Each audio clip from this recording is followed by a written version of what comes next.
Good morning. If you would, grab a Bible. Let's turn together to the book of Ecclesiastes. Ecclesiastes chapter 1 is where we'll begin. And we'll spend all our time this morning in this book, in the Old Testament, the book of Ecclesiastes. Thank you so much for being here this morning. We have a wonderful crowd, a number of visitors who are, I'm assuming most of whom are traveling. And this is the time of year where we're traveling, and there's camps and there's vacations and things. But I just want to say I appreciate so much the willingness you've had to take time out of whatever you've been doing to be here and to honor God and worship God in this time where God's people gather on the first day of the week. We're thankful that you're here. If you are a part of this community and you're interested in knowing more about our group and what we do, wanting to be a part of our group, we'd love to talk to you about that. We'd love to get to know you, but we thank you most of all for joining us for worship this morning. If you have any questions about things we do, please ask us about those things. We're happy that you're here. Ecclesiastes 1, I want to read the first 3 verses of the book. Ecclesiastes 1 and verse 1, the words of the preacher, the son of David, king in Jerusalem. Vanity of vanities, says the preacher, vanity of vanities, all is vanity. What does man gain by all the toil at which he toils under the sun? When I gave this reading to Parker this morning, I thought, boy, we're starting services with a downer, aren't we? Everything is pointless. Everything is worthless. What's the point? And that's really what the author of Ecclesiastes is expressing. Everything is worthless. Is there a point to life? He says in verse 3, what does man gain by all the toil at which he toils under the sun? So I want to ask that question. Is there a point? That's a vital question for us because we need a point. We need a purpose. We instinctively reach for a point and a purpose. Pretty soon here, I think it's next month, the NFL is going to start playing preseason games. And I don't know how you feel about preseason games, but I'll tell you how I feel about preseason games. They are pointless because, they keep score, but at the end of the records don't matter. Who cares, right? Don't you want a point? Somebody's telling you a story. And maybe, let's say the story goes on and on. Maybe it's a 10 or 15-minute story. And at some point you realize there's no point to the story. How do you feel? Don't you just want to get out of that conversation? Or you're reading a book and you say, I don't know where this is going. What's the point? In fact, what's the point? That expression in our culture has become synonymous with, let's just move on. I'm not going to do it. I mean, what's the point, right? So the preacher asks, is there a point to any of this? Here we are living this life. Here we are wasting our time, throwing ourselves into all these works and relationships and all the stuff that we do in life. What's it for? Is there a point to any of it? And that search for meaning affects our behavior. For example, how hard are you going to work on a project that has no deadline and which you don't care about? How hard are you going to work? If there's no point, then suddenly there's no motivation. In the Bible's terms, if this life is all there is, let's eat and drink, for tomorrow we die. Why do we treat other people well? Why should I make a wise choice? Why should I do the smart thing instead of the stupid thing? Why? I mean, after all, there's no point. We're all just here doing the best we can, if that. And at the end, we all just die. So I want to think about Solomon's expression here about vanity and about the point. And here is why I want to do this. This is where we're going this morning. We need to take a moment and think carefully along his lines because this is going to point us in the direction of the gospel.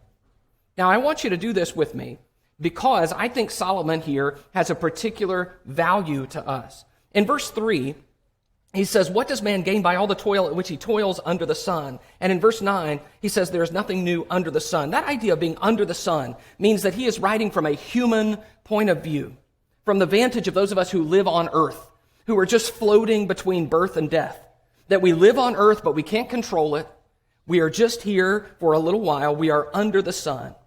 And so because of that, he's not going to talk too much, although he will a little bit, about God. This is not a book that is like the rest of the Bible. And so it's going to read very differently than the rest of the Bible. You may have noticed that in just what we've read. There's nothing else in the Bible that's going to say there's no point to life, right? And yet Solomon is taking us somewhere, and I want us to go there with him as we think about what life under the sun does to us and how frustrating it is. So what we're going to do is to start by saying there are 4 things that frustrate Solomon. And the first is that Solomon is frustrated by death. He's frustrated by death. Look in chapter 2 with me.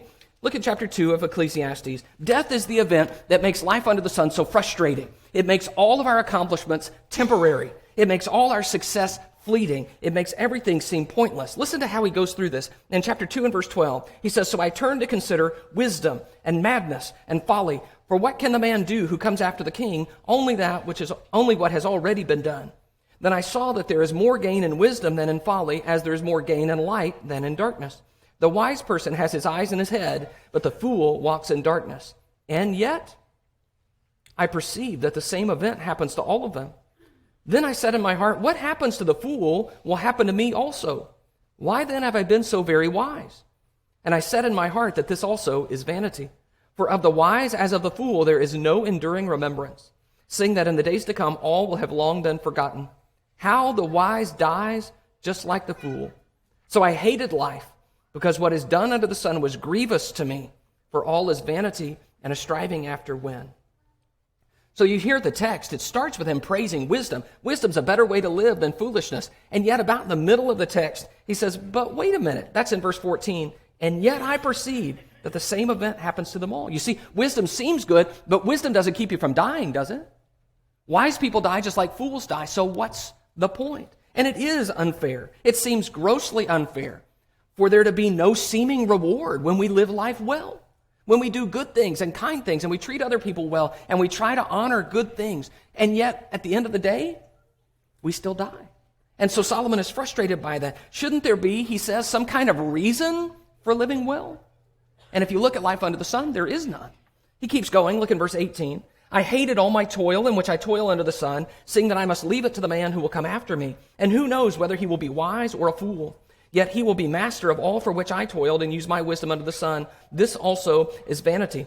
So I turned about and gave my heart up to despair over all the toil of my labors under the sun, because sometimes a person who has toiled with wisdom and knowledge and skill must leave everything to be enjoyed by someone who did not toil for it.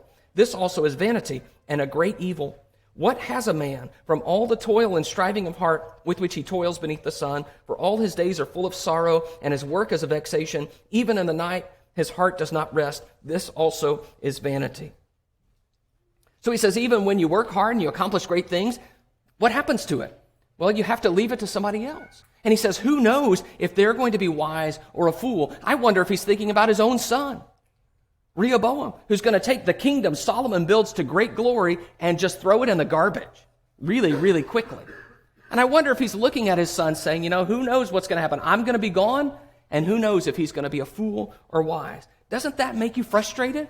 To take all the time and effort you spend using your whole life to build something, and then you die and you leave it behind? And who knows what's going to happen to it? Probably it's not going to last.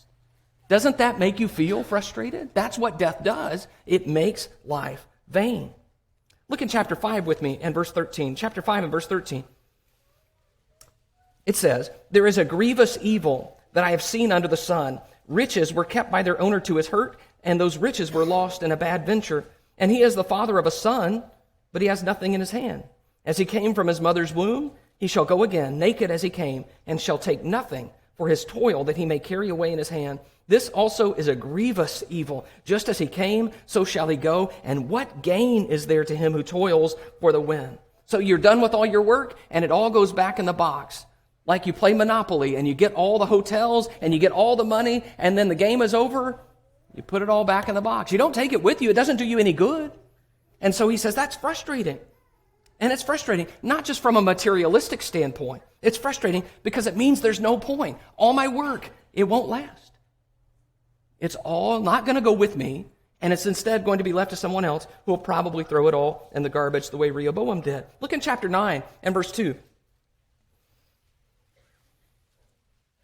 Chapter 9 and verse 2, it says, it is the same for all, since the same event happens to the righteous and the wicked, to the good and the evil, to the clean and the unclean, to him who sacrifices and him who does not sacrifice. As the good one is, so is the sinner, and he who swears is as he who shuns an oath. Verse 3, This is an evil in all that is done under the sun, that the same event happens to all. Also, the hearts of the children of man are full of evil, and madness is in their hearts while they live, and after that they go to the dead.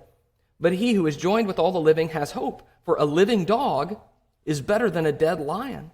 For the living know that they will die, but the dead know nothing, and they have no more reward, for the memory of them is forgotten. Their love and their hate and their envy have already perished, and forever they have no more share in all that is done under the sun. You see, Solomon's having a bad day.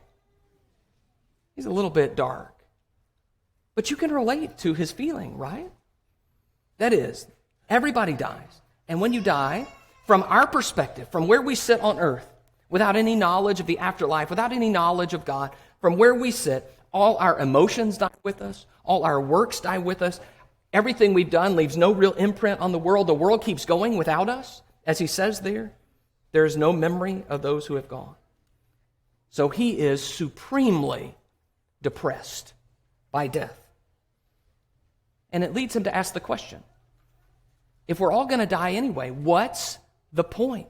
Is there a point to all of this at all? Solomon is also frustrated by the lack of satisfaction that characterizes life on earth. Let's go back to chapter 1. Chapter 1. So here the idea is that the pursuits that we have on earth don't fulfill us. We think they will, and we pursue them, and then when we get what we've been seeking, we find it's empty. Look in Ecclesiastes 1 and verse 8. He says, all things are full of weariness. A man cannot utter it. The eye is not satisfied with seeing, nor the ear filled with hearing. So even when you see and hear what you want to see and hear, that sensation is only momentary. And so he says you see it, and then you want to see it again, or you want to see more, and you hear it, but you're not filled with the hearing. You're not satisfied. It doesn't leave you feeling complete. So you have the itch, but you can't ever fully scratch it. And that is frustrating. Look in chapter 5 with me.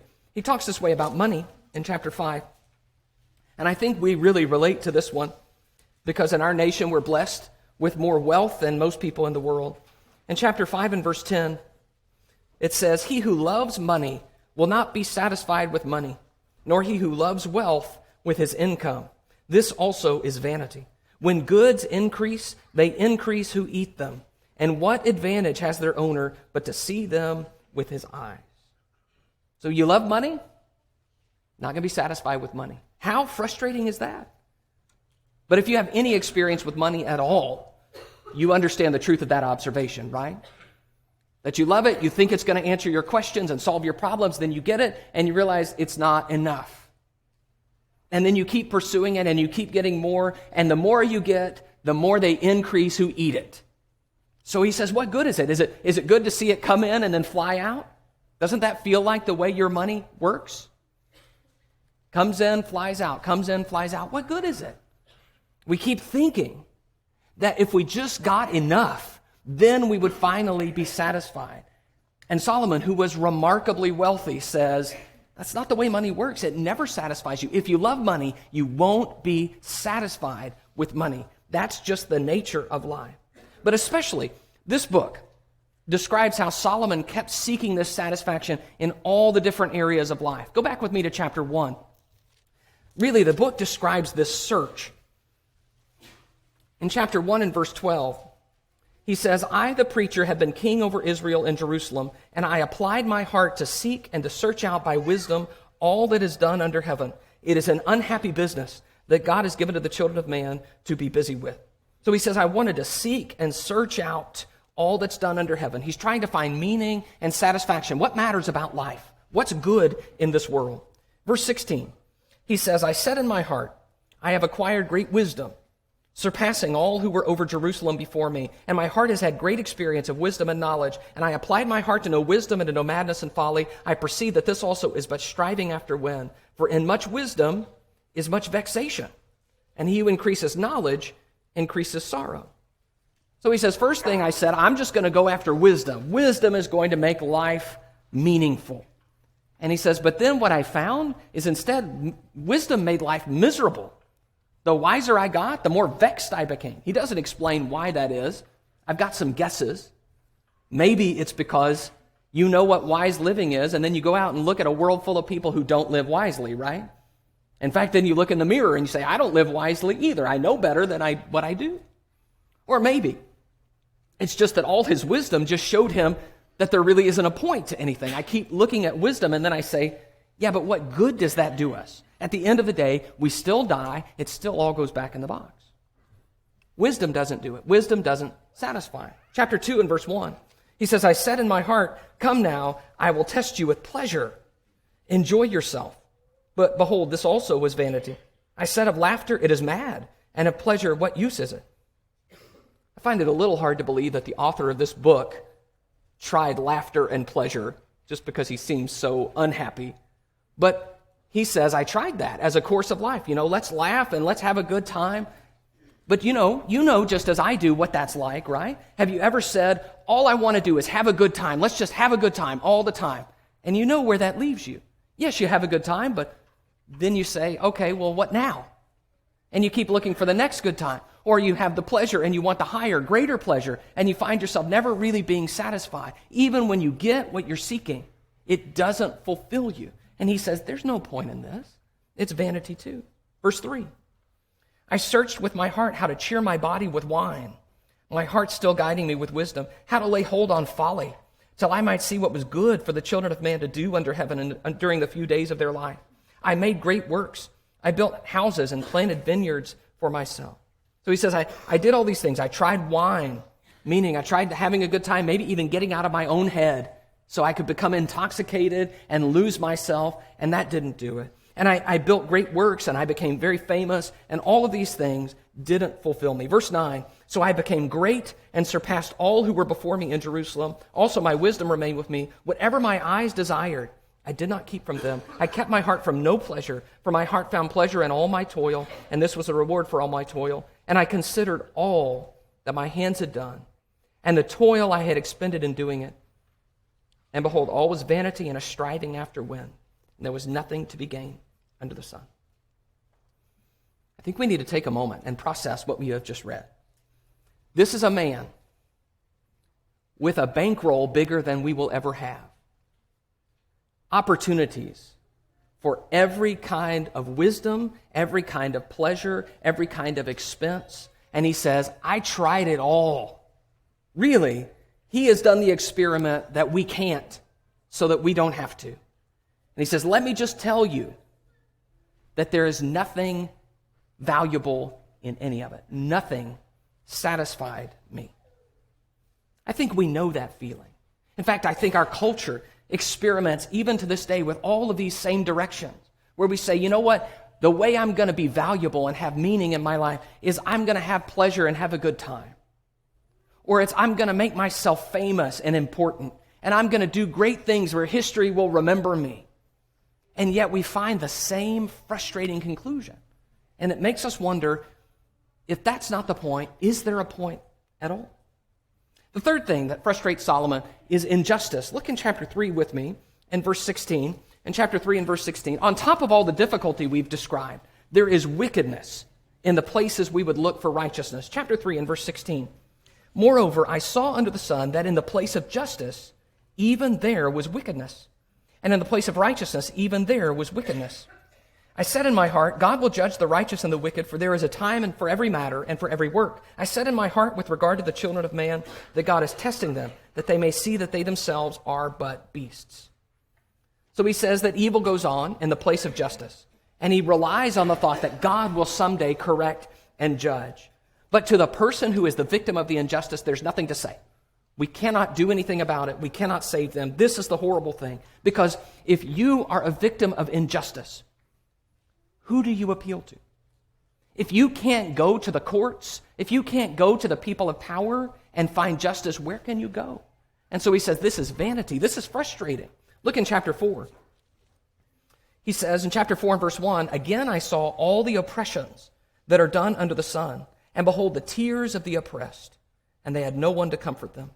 On the side of their oppressors there was power, and there was no one to comfort them. And I thought, the dead who are already dead, more fortunate than the living who are still alive, but better than both is he who has not yet been, and has not seen the evil deeds that are done under the sun. Wow. says, the oppressed cry out, nobody listens. They're crying, no one's wiping their tears away. And in that context, he says, it would be better to never have lived than to see what happens on the earth. And verse 3, I want you to look at that with me again. Verse 3, better than both is he who has not yet been and has not seen the evil deeds that are done under the sun. He's saying, I look at the world around me and it's just so unfair. Evil people are glorified, and evil people do evil things with regularity, and no one stops them. Nothing is done. Justice is never found. And there is a piece of us that burns for justice. And we wait for that. And we keep saying, won't someone finally do something about this? And so we live in that frustration. Do you connect with that? Evil people growing worse and worse, and evil things done, and their victims suffering, and nothing happens. It makes him wonder, is there a point? Is there any meaning to what we are experiencing? And the fourth thing that frustrates Solomon is an inability to figure everything out. So Solomon has made his life's work figuring out what his life's work is. And he feels frustrated that he can't find it. And that works two ways in Ecclesiastes. I want to show them both to you.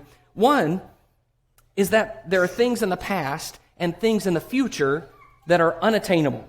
We just live in this place and we don't know what's to come. So there is this frustration that keeps us from knowing where we are in history, so we cannot see the progression. Where are things going? And so it makes it seem like we are stuck in an eternal cycle. Let's go back to chapter 1. I'll show you that. Chapter 1.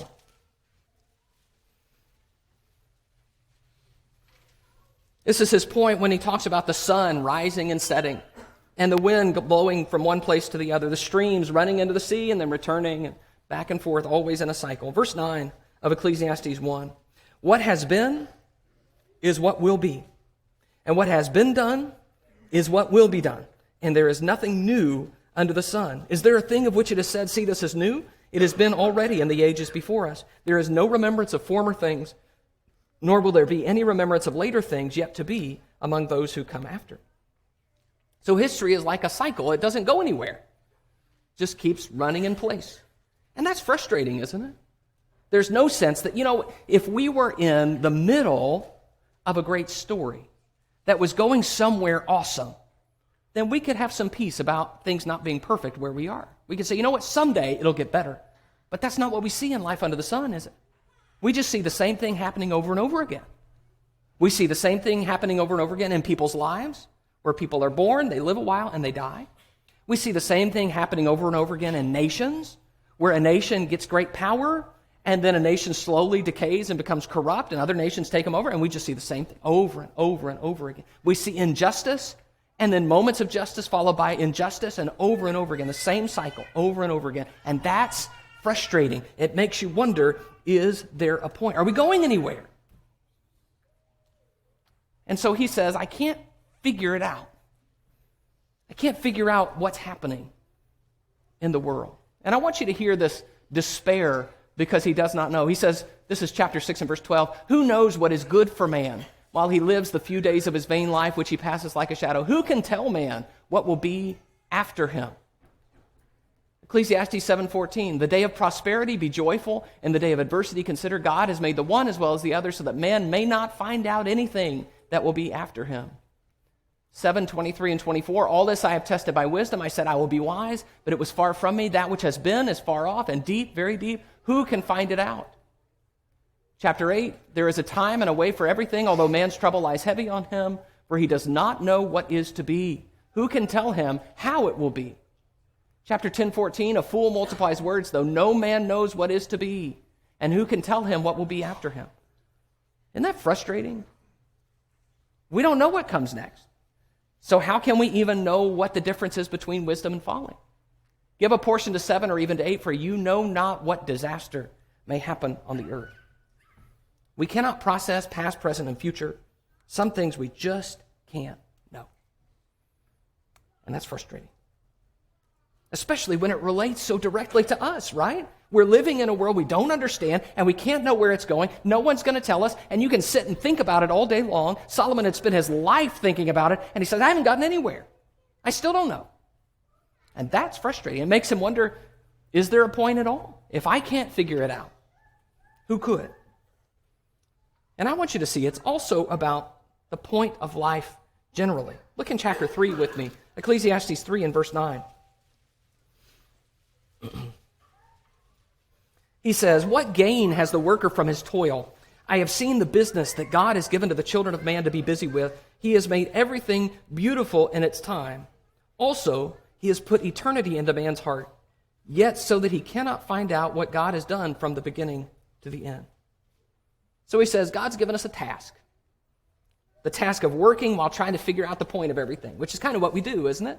We work, and then from time to time, we take a step back from our work and we say, okay, what's the point of the whole thing? What's the meaning of life? That's the way we ask it today. And that's our task, he says. But he has also given us this sense of time.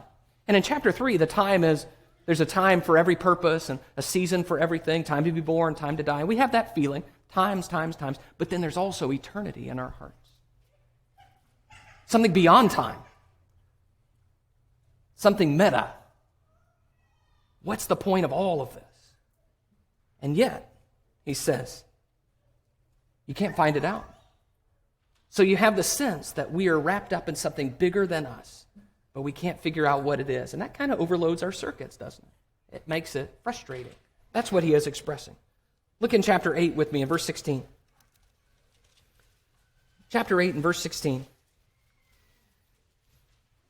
He says, "When I applied my heart to know wisdom and to see the business that's done on earth, how neither day nor night do one's eyes see sleep, then I saw all the work of God, that man cannot find out the work that is done under the sun. However much man may toil in seeking, he will not find it out. Even though a wise man claims to know, he cannot find it out." I get the feeling that he just threw the pen down at this point. I tried, but you cannot find it out from beginning to end. So,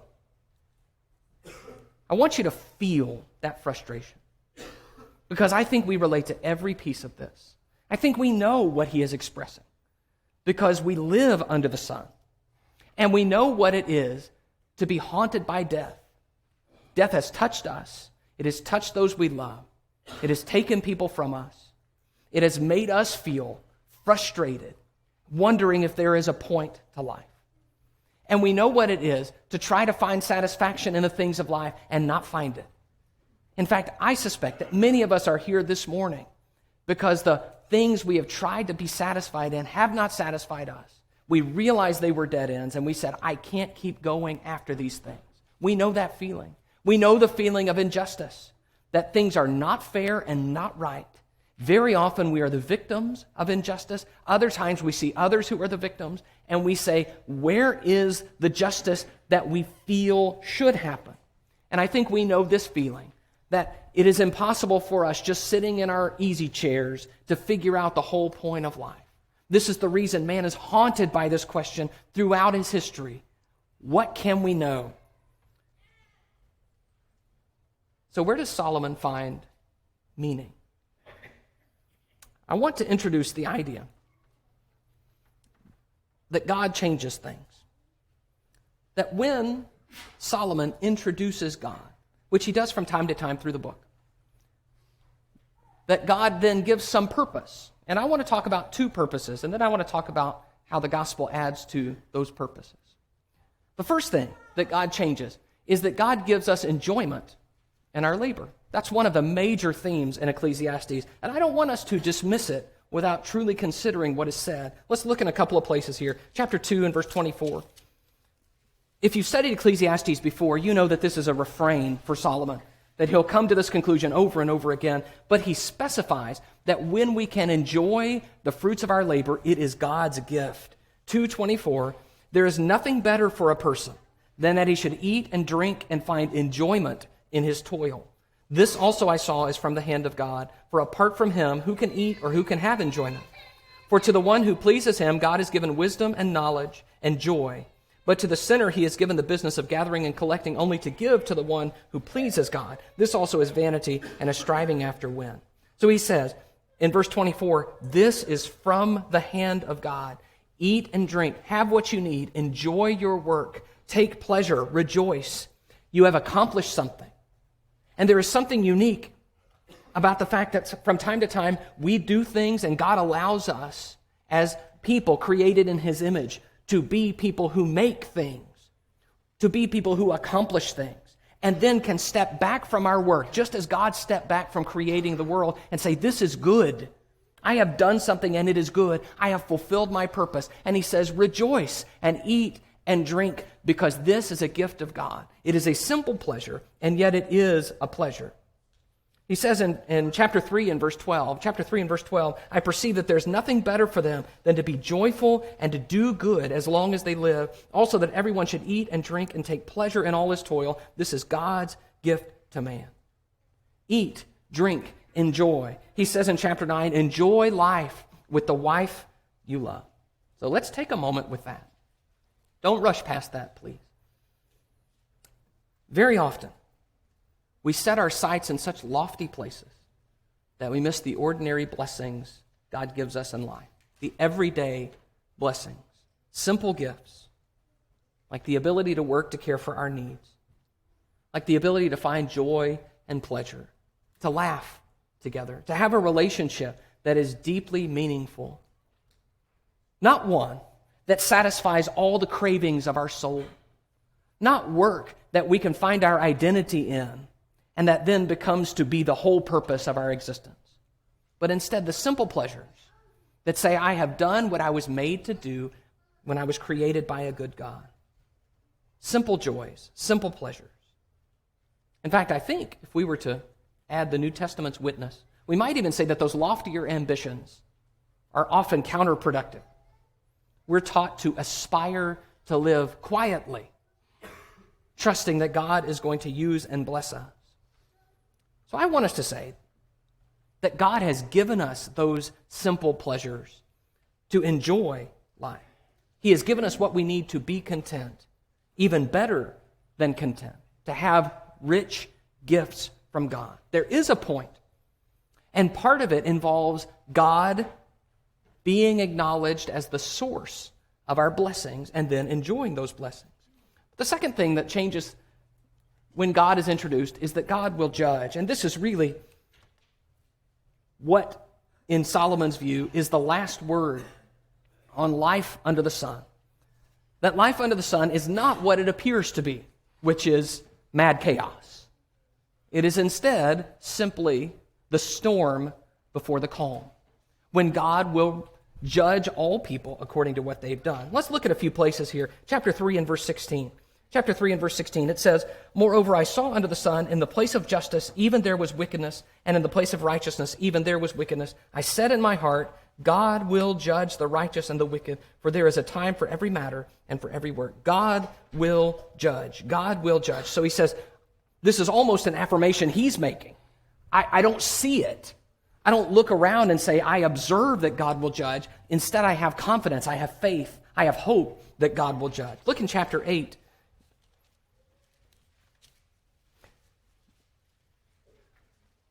Ecclesiastes chapter 8 and verse 10. It says, There I saw the wicked buried. They used to go in and out of the holy places and were praised in the city when they had done such things. This also is vanity. Because the sentence against an evil deed is not executed speedily, the heart of the children of man is fully set to do evil. Though a sinner does evil 100 times and prolongs his life, yet I know that it will be well with those who fear God, because they fear before him. But it will not be well with the wicked, neither will he prolong his days like a shadow, because he does not fear before God. So he's contrasting this with corruption in government. And he says, this just can't be all there is. And he makes this statement. It's there in verse 12. Yet I know it will not be well. He's declaring something he's never seen. It will not be well with the wicked who keeps spurning God. It won't be well. God will bring justice. God will judge. This can't be all there is. There must be more. And so Solomon, at this point in the book, in my judgment, is turning toward faith. He is thinking in faith terms. But all of this is just window dressing on the end of the book. Let's go to chapter 12 and verse 13, where he gives the conclusion of all his musings on the meaning of life. Ecclesiastes 12 and verse 13. The end of the matter, all has been heard. Fear God and keep his commandments, for this is the whole duty of man. For God will bring every deed into judgment with every secret thing, whether good or evil. So he says, here it is, end of the whole thing, my conclusions, what I've decided and determined. Fear God and keep his commands, because God will judge. Every deed will come into judgment. He says in verse 14, every secret thing, whether good or evil, everything. God sees it, God will judge it. So remember your Creator. So keep his commandments. Pay attention to him. Give him respect. God will judge. I don't know if Solomon had the full view of a final judgment that we have because of later revelation. I don't know that. I don't know if he was just expressing a desire and a hope that later revelation filled in the gaps with and said, actually, that is what God has planned. But there is something that compels him to say that this is the most important thing. This is what I need you to get from my search. So why is that the end of the matter? I believe it is because it changes all of these things. If there is judgment, then suddenly the rest of that changes. It makes death not the point of finality that it appears to be. Because as the Hebrew writer says, after death comes the judgment. It gives incredible meaning to our lives now, so that when we feel this lack of satisfaction, we know that we will be judged, including all the secret things that we do, as to whether we have followed God's will or not. That maybe satisfaction is not the only goal of life on earth. Just getting all our needs met now. It means that injustice is only temporary, because there will be justice someday when God judges. And it means that we know the things we need to know because we know what God expects us to do and by which we'll be judged when God decides to judge. Let me tell you why I talk about this, and then I want to point you to the gospel. I hope that you know, and I hope that you recognize, even though we have not stated it yet, that this perspective Solomon adopts of life under the sun is precisely the same perspective that philosophical naturalism leads us to. Philosophical naturalism is the idea that there is no God and nothing supernatural, that all that we are is just what we see. And so life originated as random atoms and random forces joined everything together and formed the earth and formed humanity, and we evolved to the state that we're in today. There is no God. There is no point. And I hope that you hear that's not a new idea. What if there is no God? But when Solomon takes that idea, he finds it so depressing that he cannot go on. I hope you hear the despair that colors not being a point to life. I talked about preseason football. I talked about conversation. We just don't do well when there's no point. Eventually, the lack of a point drives us crazy. And so if we live life without a God, we live life without a point, and we will find these same frustrations that Solomon found. And so it is for that reason that I believe Ecclesiastes is an especially relevant book. It speaks to our time. We feel, as believers, some of those same emotions, but people in our world will deeply connect with those emotions. They have felt and thought them themselves. And so I want to spend just a moment showing you how the gospel completes the picture. You see, when we're frustrated by death, we remember that God invaded the world in the person of his Son, who became a child. We sang this morning, he was born to take my death.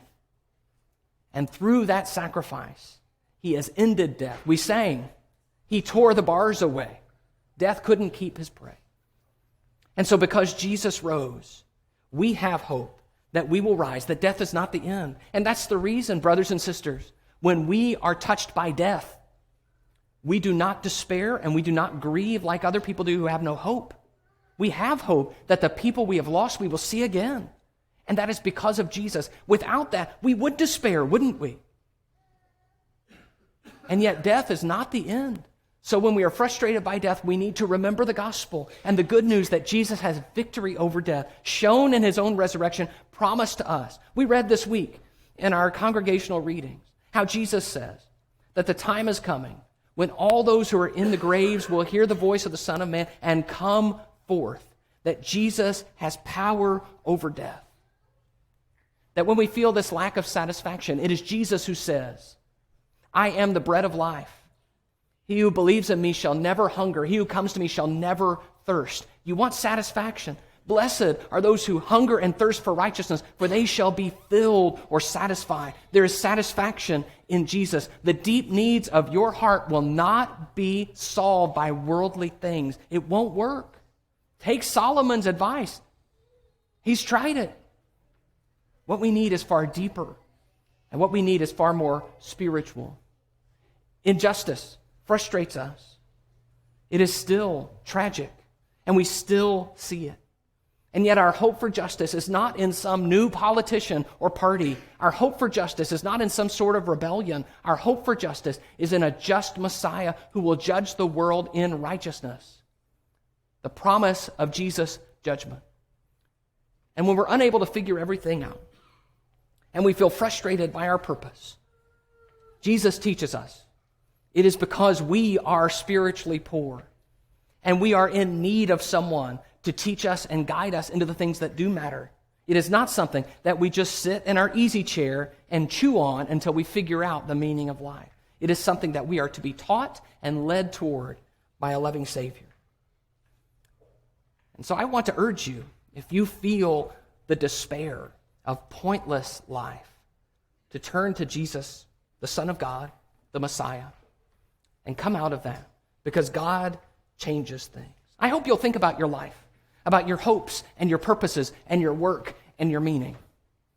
And if you're ready this morning to come to the Lord, we offer the invitation that he gave. Come to me, all you who labor and are heavy laden, and I will give you rest. There is hope, there is salvation in Jesus. And if we can help you to connect with him by being baptized into Christ, or in some way to get rid of some problem or sin by giving it up to the Lord in prayer, if there's anything we can do to help.